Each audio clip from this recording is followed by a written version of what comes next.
नमस्कार, स्वागत है आपका हॉर्नबिल टीवी भारत पर। आइए एक नज़र डालते हैं अब तक की खबरों पर। दिल्ली के आम चुनाव और यूपी के मिल्कीपुर विधानसभा उपचुनाव में जीत के बाद भाजपा ने 2027 के यूपी चुनाव में भी जीत का दावा किया है। यूपी सरकार के मंत्री नरेंद्र कश्यप ने कहा है कि भाजपा की डबल इंजन सरकार ने सबका साथ सबका विकास के एजेंडे पर काम किया, जिससे मिल्कीपुर में जीत मिली और 2027 में भी बड़ी जीत मिलेगी। उन्होंने महाकुंभ और यूपी बजट पर भी अपनी राय हॉर्नबिल टीवी पर साझा की है। आइए एक नज़र डालते हैं इस रिपोर्ट पर। उत्तर प्रदेश सरकार में मंत्री नरेंद्र कश्यप जी हमारे साथ हैं, मुझसे बात करेंगे। सर, अयोध्या के मिल्कीपुर का चुनाव जीत चुके हैं। समाजवादी पार्टी इस चुनाव को लेकर तमाम तरह की बातें कर रही थी। इस जीत के बारे में क्या कहेंगे? देखिए, मिल्कीपुर की जनता जनार्दन बधाई और धन्यवाद की पात्र हैं, जिन्होंने डबल इंजन की सरकार पे भरोसा जताया, योगी जी के नेतृत्व को स्वीकार करते हुए प्रचंड बहुमत से भाजपा को जिता के समाजवादी पार्टी को आईना दिखाने का काम किया। और केवल मिल्कीपुर की बात ही नहीं, दिल्ली में लगभग 11 सालों की झूठ की सरकार, केजरीवाल की सरकार का अंत करके 27 सालों के बाद भारतीय जनता पार्टी का सत्ता में आना हम सभी कार्यकर्ताओं को आनंद देने वाला है। दिल्ली एक बार फिर से मोदी जी के नेतृत्व में अपनी पहचान को बढ़ाने वाली है। समाजवादी पार्टी हो, कांग्रेस पार्टी हो, या जो भी हमारे अपोजिट पार्टी के लोग हैं, उन्हें सोचना है कि धीरे धीरे उनका विचार, उनका संगठन और उनकी सत्ताई से विदाई हो रही है। यदि सकारात्मक रूप से उन्हें देश में अपोजिशन पार्टी का रोल प्ले करना है तो अब उन्हें सोच समझ के काम करना पड़ेगा, क्योंकि प्रदेश और देश की जनता ने मोदी योगी जैसे नेताओं को आदर्श के रूप में स्वीकारा है।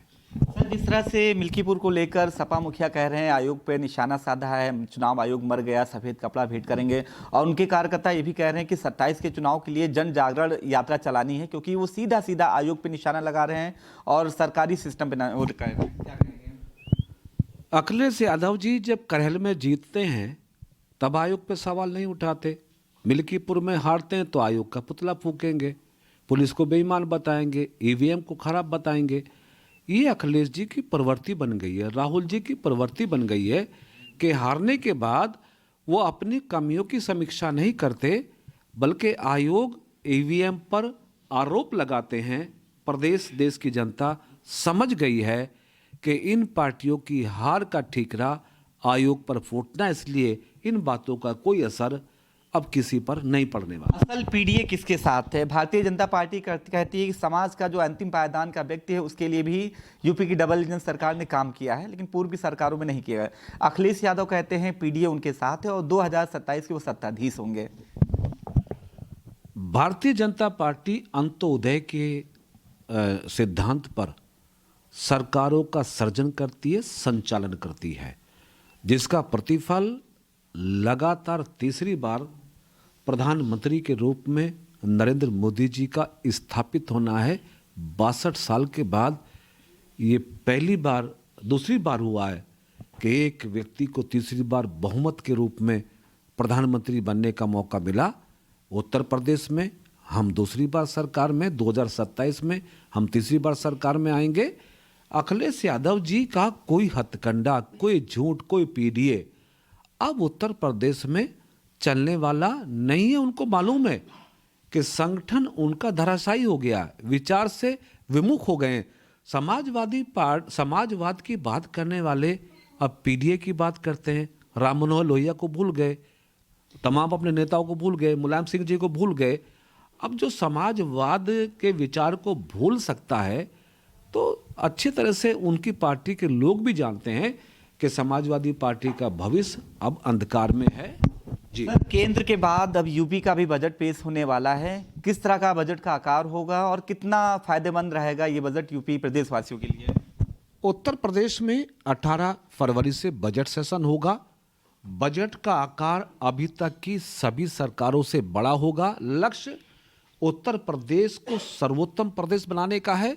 प्रदेश की जनता के मनोभाव को पूर्ण करने का है, अपने संकल्प को धरातल पे उतारने का है। सर, एक आखिरी सवाल मेरा ये है, जिस तरह से आपने कहा कि दिल्ली में 27 सालों के बाद जो है भारतीय जनता पार्टी वहाँ पे आई है, खासतौर से 10 साल जिस तरह से अरविंद केजरीवाल वहाँ रहे, वहाँ के लोग जो है ऊब गए थे सरकार से। विपक्ष कह रहा है कि जिस तरह से 10 साल में जो है वहाँ पर केजरीवाल जिस तरह से हटे हैं, उसी तरह से 10 साल बाद ये जब तीसरी बार उनको जो है यूपी की जनता मौका नहीं देगी और 27 में अखिलेश सरकार बनाने जा रहे हैं। क्या मानते हैं, ये मुंगेरी लाल के हसीन सपने हैं या वाकई में 10 साल के कामकाज के बाद जो है यूपी वाले जो है यूपी की डबल इंजन सरकार को नकार रहे हैं? भारतीय जनता पार्टी राजनीति में नए नए मानक और नई नई सफलताओं को स्थापित करती है। केजरीवाल अगर 10 साल के बाद सत्ता से बाहर हुए हैं, उसका बड़ा कारण है, क्योंकि मैंने दिल्ली के चुनाव में 35 दिन काम किया है। केजरीवाल ने जो जो वादे दिल्ली की जनता से किए, उनमें से किसी भी वादे को धरातल पे नहीं उतारा। मोदी की सरकार ने जनता के माध्यम से, जनता के लिए लोक संकल्प पत्र के माध्यम से जो जो वायदे किए, उनको 100% पूरा किया। उत्तर प्रदेश में हमारे प्रदेश के माननीय मुख्यमंत्री जी ने लोक संकल्प पत्र के सापेक्ष सभी विषयों, सभी मुद्दों, संकल्पों पर काम किया है। समाजवादी पार्टी हो, कांग्रेस पार्टी हो, आम आदमी पार्टी हो, इन पार्टियों की पहचान बन गई है कि ये कहते कुछ और हैं, करते कुछ और हैं। और भारतीय जनता पार्टी के बारे में दुनिया जान गई है कि भारतीय जनता पार्टी जो कहती है वो करके दिखाती है। इसलिए हमें किसी भी प्रदेश में तीसरी बार आने में, चौथी बार आने में, पांचवी बार आने में जनता को कोई कठिनाई नहीं है। प्रधानमंत्री जी का तीसरी बार आना इस बात का प्रमाण है। यूपी में दूसरी बार योगी जी का आना, तीसरी बार योगी जी का आना प्रमाण बनेगा। किसी भी प्रदेश की बात करिए, भारतीय जनता पार्टी लगातार अपनी सत्ता को जारी रखे हुए। अच्छा, महाकुंभ को लेकर एक बार कुछ शब्द बोल दीजिए, जहां वहां पे जो है भारतीय जनता पार्टी कार्यकर्ता लगाए गए। महाकुंभ हमारी सरकार का एक बहुत ही पवित्र और बहुत ही वृहद कार्य है, जिसको माननीय मुख्यमंत्री जी ने बहुत जिम्मेदारी, परिश्रम के साथ व्यवस्थित किया है। संभावनाओं से अधिक श्रद्धालु आ रहे हैं। देश ने दुनिया के राष्ट्रीय अध्यक्ष गंगा में डुबकी लगा के अपने धार्मिक अनुष्ठानों को पूर्ण कर रहे हैं। संख्या का अनुमान से अधिक लोगों का आना हमारे लिए एक चुनौती है। सरकार और संगठन ने उस चुनौती को स्वीकार किया। हम सरकार के साथ मिलकर महाकुंभ को व्यवस्थित करने में साथ खड़े होंगे। श्रद्धालुओं को कोई कठिनाई ना हो, ये सुनिश्चित करेंगे। ठीक है, आप नरेंद्र कश्यप जी हैं, जो यूपी के आने वाले बजट पे बात की, महाकुंभ को लेकर बात की, मिल्कीपुर और दिल्ली के चुनाव पर भी बात की, और साथ ही एक बार साफ कर दिया है कि 2027 में यूपी में एक बार फिर से योगी की ही सरकार बनेगी। वीडियो जर्नलिस्ट विजय के साथ अनूप चौधरी, हॉर्नबिल टीवी, लखनऊ। लखनऊ नगर निगम की वेबसाइट से जुड़ी झंझटों से राहत मिलने वाली है, क्योंकि अब हाउस टैक्स और अन्य नगर निगम सेवाएं मोबाइल ऐप पर उपलब्ध होंगी। इसके अलावा व्हाट्सएप के जरिए भी हाउस टैक्स जमा किया जा सकेगा। नगर निगम के सीटीओ अशोक सिंह ने कर्मचारियों पर काम में लापरवाही का आरोप लगाया और कहा कि पहले की बीमारियों को विभाग पर डालकर जिम्मेदारियों का बोझा बढ़ाया जा रहा था। इस विषय पर हॉर्नबिल टीवी ने सीटीओ से एक खास बातचीत की है। हमारे साथ बातचीत करने के लिए सीटीओ अशोक सिंह है। सर, हाउस टैक्स को लेकर मार्च में क्लोजिंग होनी, अभी तक कितना आप लोगों ने टारगेट पूरा कर लिया? क्या मार्च तक पूरा जो 1000 करोड़ का टारगेट है वो पूरा हो पाएगा कि नहीं? कर करेक्टर मिला करके हम लोग 1000 करोड़ प्राप्त कर लेंगे। हाउस टैक्स में 700 करोड़ का टारगेट है, जिसको अभी हम लोग 364 तक पहुँचे हैं। इसमें जितने दिन बचे हैं उतने दिन बहुत कड़ाई से कार्रवाई की जाएगी और कार्य होंगे, तभी संभव हो पाएगा। हम लोग को उम्मीद है कि हम लोग 700 करोड़ क्रॉस कर जाएंगे, क्योंकि बहुत सारे विभागों का पैसा मिलना है। गवर्नमेंट विभाग के पैसे नहीं मिले हैं। अभी 59 करोड़ रुपए विद्युत विभाग का मिलने जा रहा है। राज संपत्ति का हमारा जो है 17 करोड़ मिलने जा रहा है, और अन्य विभागों में 1 करोड़ 2 करोड़ बहुत सारे विभागों में बाकी हैं। तो हम उम्मीद करते हैं कि इधर 2 महीनों में कम से कम 300 करोड़ रुपये ला करके जो हम 364 पहुंच चुके हैं वहां तक पहुंचने का पूर्ण कोशिश करेंगे। सर, जिस तरीके से नगर निगम व्हाट्सएप के जरिए हाउस टैक्स को लेकर जमा करने की प्रक्रिया काफ़ी तेज़ चल रही थी, वो कब से शुरू हो जाएगी? यह प्रक्रिया संभावना है कि कल से शुरू हो जाएगी, कल सायंकाल से। और इसमें सभी स्टेजेस जो मेटा से होने थे, जो NIC के पैनल से होने थे, सिक्योरिटी ऑडिट होनी थी। सिक्योरिटी ऑडिट लास्ट चरण होता है जिसमें L1 कंप्लीट हो चुका था 3-4 दिन पहले ही। अब 2 दिन अवकाश पड़ गया, तो अब L2 जो है वो कल तक कंप्लीट हो जाएगा। कंप्लीट होते हम लोग मैसेज भेजना शुरू कर देंगे। टैक्स को लेकर काफ़ी इंस्पेक्टर बीमार हो जा रहे हैं, उनको लेकर क्या कोई निर्णय ले रहा है नगर निगम की तरफ से? टैक्स को लेकर के इंस्पेक्टर नहीं बीमार हुए हैं। एक गलतफहमी फैलाई गई है जो कि टैक्स इंस्पेक्टर कामचोर हैं, और उनके द्वारा ये गलतफहमी फैलाई गई है। क्योंकि जितने लोग भी बीमार पड़े हैं, जैसे शिवेंद्र मिश्रा का, तो उनका मेनिंजाइटिस निकला है जो कि इन्फेक्शंस होता है। चिकनगुनिया निकला है, वो भी इन्फेक्शंस होता है। रमेश गिरी का जोन 6 में, तो उनका जो है पैर में क्लाटिंग थी, उसके कारण वो उनको चक्कर आया था, बीमार पड़े थे। इसके अलावा कोई भी ऐसा इंस्पेक्टर नहीं है जिसको ब्रेन हैमरेज हुआ है। ये झूठी अफवाह फैला करके जो इंस्पेक्टर कार्य नहीं करना चाहते हैं लखनऊ में, वो चाह रहे हैं कि जो है हमको यहाँ में बने भी रहें और कार्य भी न करें। तो ऐसा संभव नहीं होगा, वो काम करना पड़ेगा। तो क्या काम का लोड नहीं है? वो लोग षड्यंत्र रच रहे हैं, इंस्पेक्टर जो हैं जो बीमार हो रहे हैं, षड्यंत्र रच रहे हैं क्या कि नगर निगम प्रेशर बना रहा है, इसके कारण हम लोग बीमार हो रहे हैं? बिल्कुल, ये तो मेडिकल रिपोर्ट्स बता रही है कि मानसिक तनाव नहीं है, उसमें रिपोर्ट में ही मानसिक तनाव नहीं आया है। ये केवल और केवल जो है वो कुछ इंस्पेक्टरों द्वारा, हमारे बहुत कर्मठ इंस्पेक्टर भी हैं जो वो कभी नहीं इस तरह के मूवमेंट में भाग लेते हैं, ना वो इस तरह का कार्य करते हैं। जो कामचोर हैं वो नगर निगम में काम करने में उनको परेशानी हो रही है, तो उनसे अनुरोध है कि लखनऊ नगर निगम छोड़ के चले जाएं, कहीं और जाके कार्य करें। ठीक है, ये थे हमारे साथ बातचीत करने के लिए CTO अशोक सिंह। का साफ तौर पर कहना है व्हाट्सएप से कल हाउस टैक्स की जो प्रक्रिया है वो शुरू हो जाएगी। वहीं दूसरी तरफ जिस तरीके से इंस्पेक्टर जो हैं वो लगातार काम चोरी कर रहे हैं, जिसके कारण वो बीमार अपनी वजह से हो रहे हैं और कोई नगर निगम की तरफ से लोड नहीं है। वीडियो जर्नलिस्ट विजय के साथ निहाल पांडे, हॉर्नबिल TV, लखनऊ। स्वास्थ्य मंत्री JP नड्डा ने सोमवार को 13 राज्यों में लिम्फेटिक फिलेरियोसिस LF उन्मूलन के लिए national mass drug administration round की शुरुआत की है।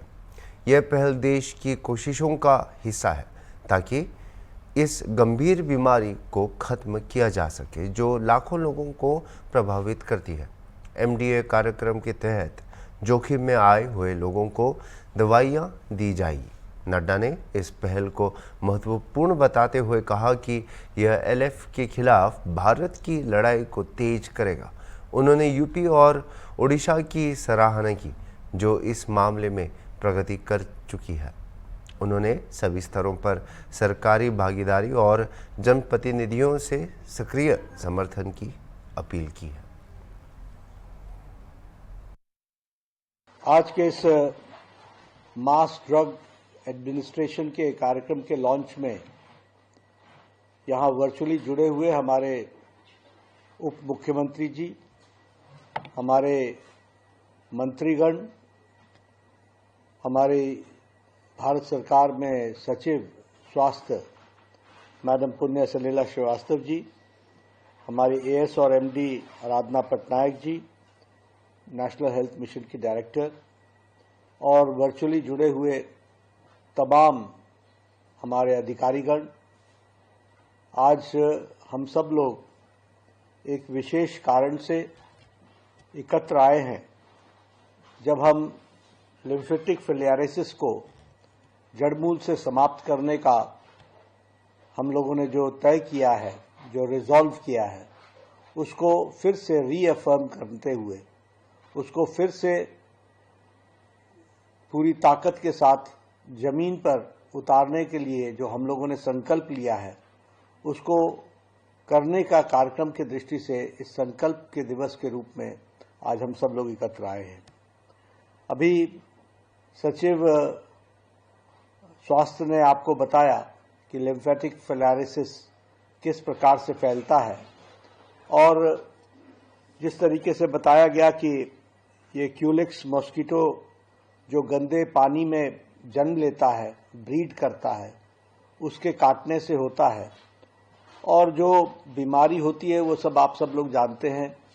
उसको हाथी पाँव हम लोग अपने साधारण भाषा में बोलते हैं, लेकिन एलिफेंटाइटियासिस के रूप में भी हम लोग उसको जानते हैं और ये एक तरीके से व्यक्ति को इनकैपेसिटेट कर देता है, एक तरीके से उसके जीवन की क्वालिटी को घटा देता है। वो एक हाथी के तरीके का उसका एक पाँव हो जाता है, चलने फिरने में दिक्कत आती है और सारे जीवन वो उसके साथ जीता है। बचपन में हम लोगों ने ऐसे केसेस बहुत देखे होंगे, लेकिन धीरे धीरे इस लड़ाई को लड़ते हुए लिम्फेटिक फिलारिसिस को हम सब लोग इसको एलिमिनेट करने के हम बहुत नज़दीक पहुंचे हैं। खुशी की बात यह है कि लिम्फेटिक फिलारिसिस से सस्टेनेबल डेवलपमेंट गोल्स में हमको मुक्ति पाना है, जिसका वर्ष 2030 है, लेकिन हम लोगों ने रिजॉल्व किया है कि हम 2027 तक बाय 2027 हम इसको पूरा करेंगे और 2027 तक अगर पूरा करना है तो स्टेट्स की मदद, क्योंकि ज़मीन पर आप ही हैं, आप ही उसको पूरा कर सकते हैं। और मैंने जो मंत्रीगण को आमंत्रित किया इस बैठक के लिए, उसका मूल उद्देश्य ये है कि आपके पर्सनल इन्वॉल्वमेंट के माध्यम से, आपके व्यक्तिगत देख रेख में यह काम और तीव्र गति से होगा और इसको एक सीरियसनेस मिलेगी, इसको एक सिद्धि की ओर ले जाने में ताकत मिलेगी, ऐसा हम मानते हैं। हम सब लोग जानते हैं कि इसके 5 प्रॉन्ग स्ट्रैटेजी है जिस पर आप सब लोगों को और हम सब लोगों को काम करना है। भारत सरकार की ओर से मैं आपको इस बात का आश्वासन देना चाहता हूं कि टेक्निकल सपोर्ट और फाइनेंशियल सपोर्ट में कोई भी कमी नहीं रहेगी और जिस तरीके का भी सपोर्ट आप चाहेंगे वो भारत सरकार देने को आतुर है। प्रधानमंत्री नरेंद्र मोदी 10 और 11 फरवरी को होने वाले एआई एक्शन समिट की से अध्यक्षता करने के लिए आज फ्रांस के लिए रवाना हो गए हैं। फ्रांस से पीएम मोदी राष्ट्रपति डोनाल्ड ट्रंप के निमंत्रण पर संयुक्त राज्य अमेरिका की 2 दिवसीय यात्रा पर जाएंगे। इससे पहले मोदी ने एक्स पर पोस्ट किया था कि फ्रांस से यह राष्ट्रपति डोनाल्ड ट्रंप के निमंत्रण पर संयुक्त राज्य अमेरिका की 2 दिवसीय यात्रा पर जाएंगे। उन्होंने कहा कि यह यात्रा ट्रंप के पहले कार्यकाल में भारत अमेरिका सहयोग की सफलताओं को आगे बढ़ाने और प्रौद्योगिकी, व्यापार, रक्षा, ऊर्जा और आपूर्ति श्रृंखला लचीलेपन के क्षेत्रों सहित हमारी साझेदारी को और अधिक बढ़ाने और गहरा करने के लिए एक एजेंडा विकसित करने का अवसर होगी। इस बीच पेरिस एआई एक्शन शिखर सम्मेलन की मेजबानी करेगा, जिसका उद्देश्य एआई के परिवर्तनकारी प्रभाव को संबोधित करना है।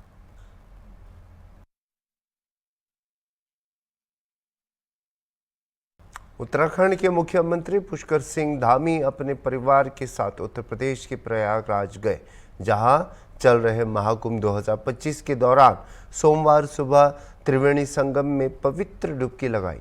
पवित्र अनुष्ठान के लिए सीएम धामी के साथ उनकी पत्नी, मां और बेटे भी मौजूद रहे। पवित्र स्नान पूरा करने के बाद धामी ने त्रिवेणी संगम पर पक्षियों को भी खाना खिलाया। एएनआई से बात करते हुए धामी ने इस अवसर के लिए आभार व्यक्त किया और खुद को यात्रा करने और पवित्र स्नान करने के लिए सौभाग्यशाली बताया। उन्होंने यह भी दोहराया कि हरिद्वार में कुंभ मेला 2027 की तैयारी पहले से ही चल रही है। इससे पहले रविवार को उत्तराखंड के सीएम ने महाकुंभ 2025 के लिए बनाए गए उत्तराखंड मंडपम का निरीक्षण भी किया। इस दौरान उन्होंने उत्तराखंड मंडपम में रहने वाले तीर्थ यात्रियों से मुलाकात भी की और उनका हालचाल भी जाना। एक आधिकारिक बयान में यह कहा गया कि विशेष रूप से उनके निर्देशों के तहत उत्तराखंड सरकार ने प्रयागराज महाकुंभ 2025 में इस सुविधा की स्थापना की है। इससे पहले सीएम धामी ने उत्तराखंड के तीर्थ यात्रियों के लिए उपलब्ध कराए जा रहे आवास और भोजन व्यवस्था की भी समीक्षा की।